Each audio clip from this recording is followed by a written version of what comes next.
Selain greedy by profit, juga ada greedy by weight. Nah, kalau untuk greedy by weight, berarti kita harus mencari manakah objek yang memiliki bobot paling kecil, itulah yang akan kita masukkan ke dalam knapsack terlebih dahulu.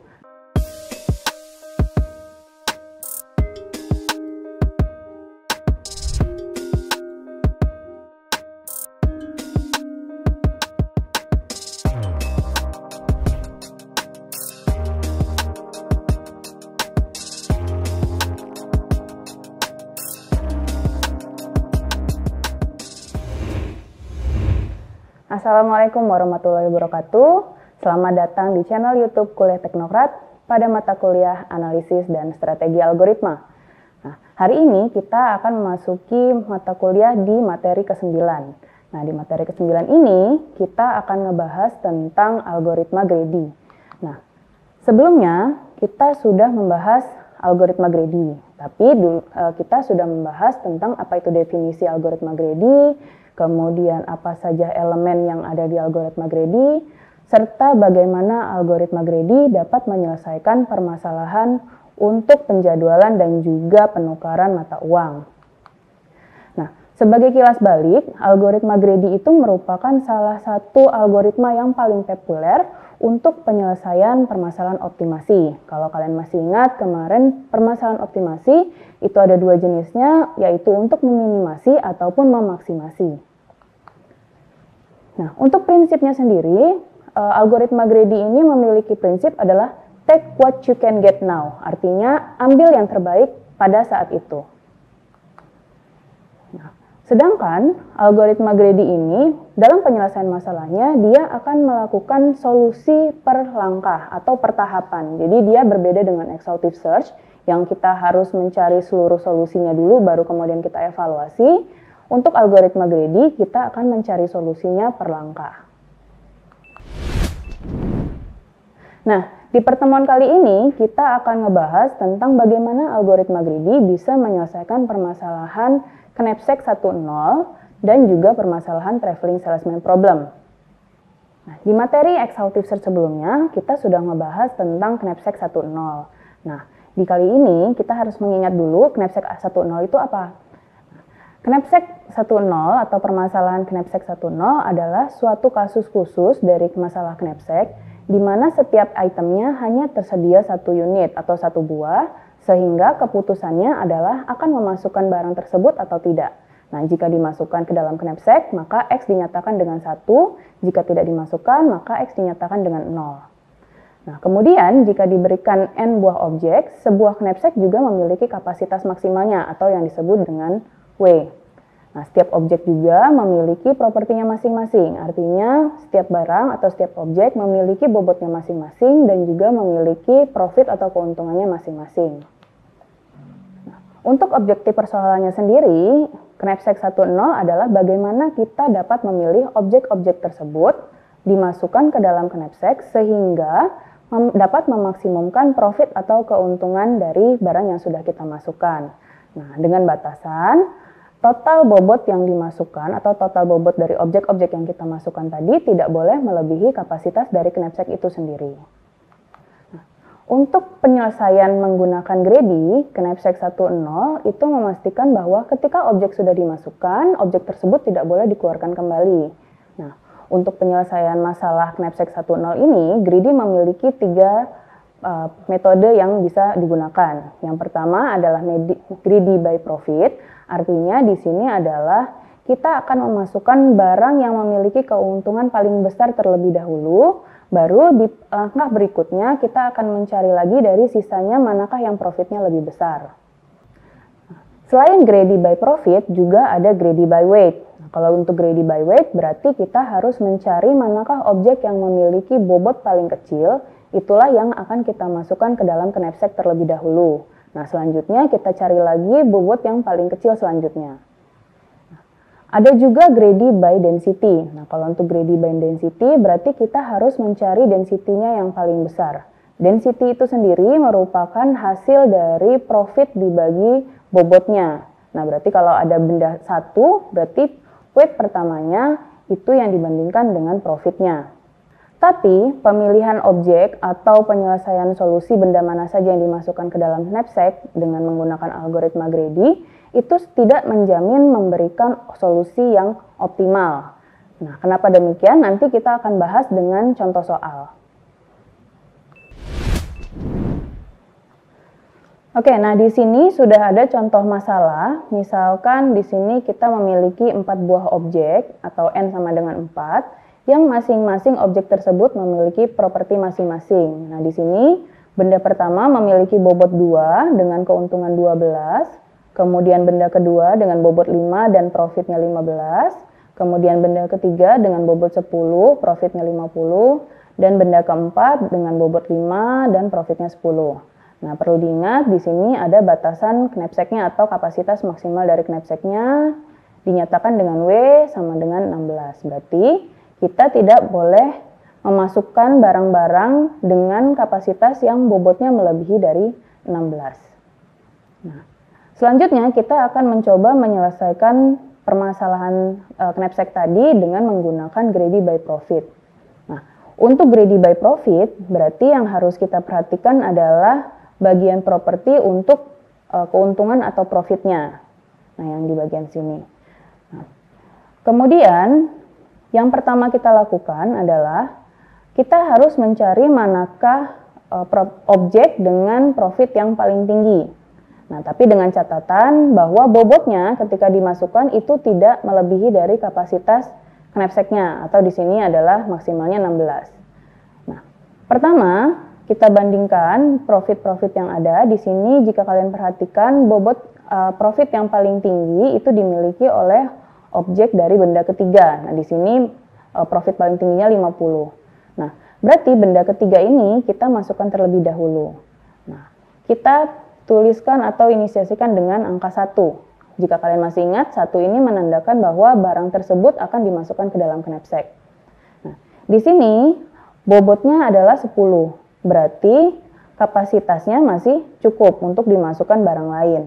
Nah, ketika kita sudah mengetahui bobotnya adalah sama dengan 10, berarti sisa kapasitas maksimal dari knapsacknya adalah 6. Nah, tinggal kita lihat lagi manakah yang memiliki profit paling tinggi berikutnya. Di sini benda kedua memiliki profit paling tinggi selanjutnya dengan profit 15. Berarti barang yang ini kita masukkan ke dalam knapsack. Selanjutnya, kita lihat bobotnya. Jika dijumlahkan benda kedua dan benda ketiga, apakah masih dalam kapasitas knapsacknya? Nah, di sini karena bobot benda kedua adalah 5 dan bobot benda ketiga adalah 10, maka totalnya adalah 15. Nah, karena total bobotnya sudah 15 dan sedangkan kapasitas maksimal dari knapsacknya adalah 16, berarti sisa kapasitas maksimalnya hanya 1. Nah, untuk benda pertama dan benda keempat, ini sudah jelas tidak bisa dimasukkan. Kenapa? Karena benda pertama bobotnya sudah 2, melebihi dari sisa yang knapsacknya tadi. Berarti untuk benda pertama jelas tidak dimasukkan. Pun demikian dengan benda keempat juga tidak dimasukkan. Nah, ini adalah hasil dari greedy by profitnya tadi. Nah, berarti total bobotnya kita bisa lihat adalah benda kedua dan benda ketiga yang dimasukkan, berarti total bobotnya adalah 5 ditambah 10 dengan total 15, dan keuntungannya adalah 15 ditambah 50 sama dengan 65. Nah, ini adalah hasil dari greedy by profit. Selanjutnya, gimana kita bisa menyelesaikan permasalahan knapsack tadi menggunakan greedy by weight. Nah, kalau untuk greedy by weight, berarti yang kita perhatikan adalah bobot dari bendanya masing-masing. Nah, ini kita harus memasukkan manakah benda yang memiliki bobot paling kecil terlebih dahulu. Nah, di sini bobot yang paling kecil jika kita perhatikan itu adalah benda pertama. Ya, bobotnya 2 dibandingkan dengan yang lain, dia memiliki bobot paling kecil. Maka benda pertama akan dimasukkan terlebih dahulu ke dalam knapsack. Nah, selanjutnya, karena kapasitas maksimalnya 16 dan benda pertama sudah masuk, berarti sisa dari kapasitas knapsacknya adalah 14. Nah, selanjutnya 14 itu bisa kita pilih dari benda-benda atau objek yang tersisa. Nah, di sini benda kedua, benda ketiga, dan benda keempat menjadi kandidat atau alternatif untuk dimasukkan ke dalam knapsack. Nah, di sini yang paling kecil adalah benda kedua dan benda keempat. Tapi karena benda kedua yang terlebih dahulu muncul, maka benda kedua yang dimasukkan terlebih dahulu. Selanjutnya, sisa dari kapasitas knapsacknya itu adalah 16 dikurangin bobot dari benda pertama dan benda kedua. Berarti kita masih punya total 9 muatan ya, jadi nggak boleh lebih dari 9. Nah, berarti benda ketiga ini sudah jelas tidak mungkin dimasukkan. Kemudian benda keempat ini karena masih cukup, kita bisa memasukkan ke dalam knapsacknya. Nah, ini adalah hasil dari greedy by weight-nya. Nah, selanjutnya tinggal kita hitung total bobotnya berapa. Berarti yang dimasukkan adalah benda pertama, benda kedua, dan benda keempat. Total bobotnya adalah 12. Nah, selanjutnya total keuntungannya adalah 12 ditambah 15 ditambah dengan 4. Dengan jumlah total adalah 37. Nah, ini adalah hasil dari greedy by weight.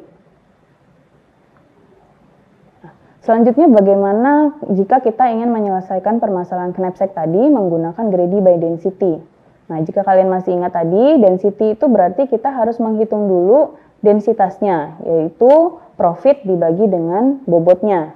Nah, di sini harus kita ketahui dulu density masing-masing dari benda tersebut. Berarti untuk benda pertama itu adalah 12 dibagi 2, berarti 6. Kemudian benda kedua adalah 15 dibagi 5. Dan benda ketiga adalah 50 dibagi 10, dan yang benda keempat adalah 10 dibagi 5. Nah, ini adalah density masing-masing objek tersebut atau benda-benda tersebut. Nah, menggunakan greedy by density berarti kita harus mencari benda yang memiliki densitas paling tertinggi terlebih dahulu yang dimasukkan ke dalam knapsack.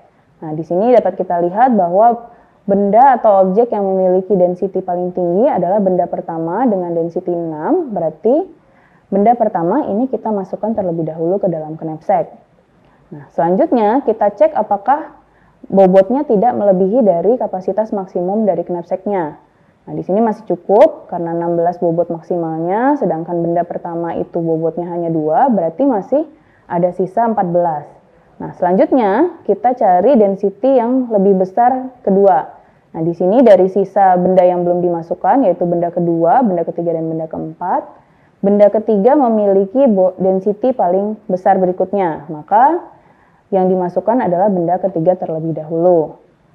Nah, di sini total bobot maksimal benda yang dimasukkan adalah 12. Nah, 12 berarti dari kapasitas maksimal knapsacknya 16, hanya tersisa 4 lagi. Kalau sudah 4, berarti benda kedua jelas sudah tidak bisa dimasukkan. Pun demikian dengan benda keempat juga sudah tidak bisa dimasukkan karena melebihi dari kapasitas knapsacknya. Maka benda kedua dan benda keempat tidak dimasukkan atau diinisiasikan dengan 0. Nah, kemudian kita hitung total bobotnya dari benda-benda yang dimasukkan. Nah, yang dimasukkan karena benda pertama dan benda ketiga berarti total bobotnya adalah 12, sedangkan keuntungannya adalah 12 ditambah 50 yaitu 62. Nah, ini hasil perbandingan dari penyelesaian menggunakan greedy by profit, greedy by weight, dan juga greedy by density. Nah, kalau kalian lihat, ini yang memberikan solusi paling optimal adalah greedy by profit, sedangkan untuk yang tidak memberikan hasil yang maksimal adalah greedy by weight. Nah, tapi perlu kalian ingat bahwa penyelesaian dengan menggunakan greedy itu tidak selalu menghasilkan solusi yang optimal. Nah, untuk memastikan apakah solusinya tersebut optimal, dapat kalian bandingkan dengan menggunakan algoritma exhaustive search sebelumnya. Jika kalian perhatikan dari hasil penggunaan greedy untuk penyelesaian masalah knapsack, bisa kalian lihat bahwa algoritma greedy itu tidak selalu berhasil untuk menemukan solusi yang optimum atau solusi yang terbaik. Tapi dari ketiga strategi greedy tersebut, yaitu greedy by profit, greedy by weight, dan juga greedy by density, itu juga bisa digunakan sebagai alternatif untuk mencari solusi yang paling optimum. Nah, selanjutnya adalah bagaimana algoritma greedy bisa menyelesaikan traveling salesman problem atau permasalahan seorang salesman yang ingin bepergian. Nah, traveling salesman problem ini sendiri, kalau kalian masih ingat, ini merupakan permasalahan untuk mencari rute terpendek di mana seorang salesman ingin mengunjungi beberapa kota yang dimulai dari kota awal dan harus kembali ke kota tersebut, dan tiap kota yang harus dikunjungi itu tidak boleh dikunjungi 2 kali. Nah, permasalahan TSP ini adalah bagaimana kita akan menemukan sirkuit Hamilton dengan jarak yang paling kecil. Nah, sirkuit Hamilton itu sendiri, jika kalian masih ingat, ini merupakan sirkuit yang melalui tiap simpul di dalam suatu graf tepat 1 kali dan hanya boleh kembali ke kota awalnya atau titik awalnya. Nah, penyelesaian masalah dengan menggunakan algoritma greedy untuk permasalahan traveling salesman problem itu dipilih per langkah. Artinya di setiap langkahnya kita akan mencari alternatif kota yang memiliki rute paling pendek. Dan di langkah berikutnya kita akan mencari alternatif lain dari kota-kota yang tersisa dengan jarak yang paling kecil selanjutnya. Nah, sebagai contoh masalah, ini ada beberapa kota yang harus dikunjungi oleh seorang salesman. Nah, di sini ada 5 kota, kota A, kota B, kota C, kota D, dan kota E. Dan diketahui bahwa si salesman tersebut akan memulai perjalanan dari kota E. Nah, pertama, harus kita ketahui dari kota E itu ada 4 alternatif kota lain yang harus dikunjungi, yaitu kota A, kota B, kota C, dan kota D. Nah, di sini sudah diketahui jarak masing-masing dari kotanya, jadi antar kota sudah diketahui jaraknya, tinggal kita pilih manakah yang paling kecil jaraknya untuk perjalanan pertama kali. Nah, di sini kalau bisa kalian perhatikan, dari kota E itu yang paling kecil jaraknya adalah ke kota B dengan total jarak adalah 3. Nah, berarti perjalanan pertama yang kita lakukan adalah dari kota E menuju kota B. Nah, selanjutnya dari kota B kita akan berjalan kembali ke kota yang lain. Nah, di sini kita tidak boleh kembali ke kota E karena kota-kota lain belum kita kunjungi, jadi kita tidak boleh kembali ke kota awal. Nah, berarti alternatif kota yang harus kita kunjungi adalah kota A, kota C, dan kota D. Nah, kita pilih manakah yang memiliki rute paling pendek. Nah, jika kalian perhatikan, rute menuju kota A itu adalah yang terpendek. Maka dari kota B kita akan melanjutkan perjalanan ke kota A. Nah, selanjutnya dari kota A kita akan melanjutkan ke perjalanan dari sisa kota yang belum dikunjungi, yaitu kota C dan kota D. Nah, di sini yang paling kecil adalah rute ke kota C, maka kita melanjutkan perjalanan dari kota A ke kota C. Nah, selanjutnya tinggal kota D yang belum dikunjungi, maka dari kota C kita akan melanjutkan perjalanan ke kota D. Nah, sesuai dengan pengertian dari traveling salesman problem, berarti kita harus kembali ke kota awal. Maka dari kota D, kita kembali ke kota awal perjalanan, yaitu kota E.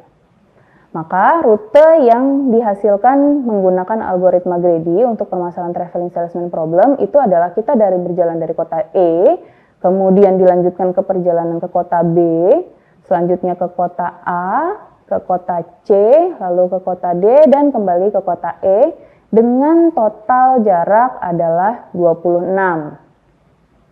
Jika kalian bandingkan, penyelesaian dengan algoritma greedy itu menghasilkan solusi yang tidak optimal. Kenapa tidak optimal? Jika kalian cari lagi solusi yang terbaik, maka optimalnya adalah rute dari kota E ke kota B, ke kota D, lalu ke kota C, kemudian ke kota A, dan kembali ke kota E dengan total rute atau jaraknya adalah 24.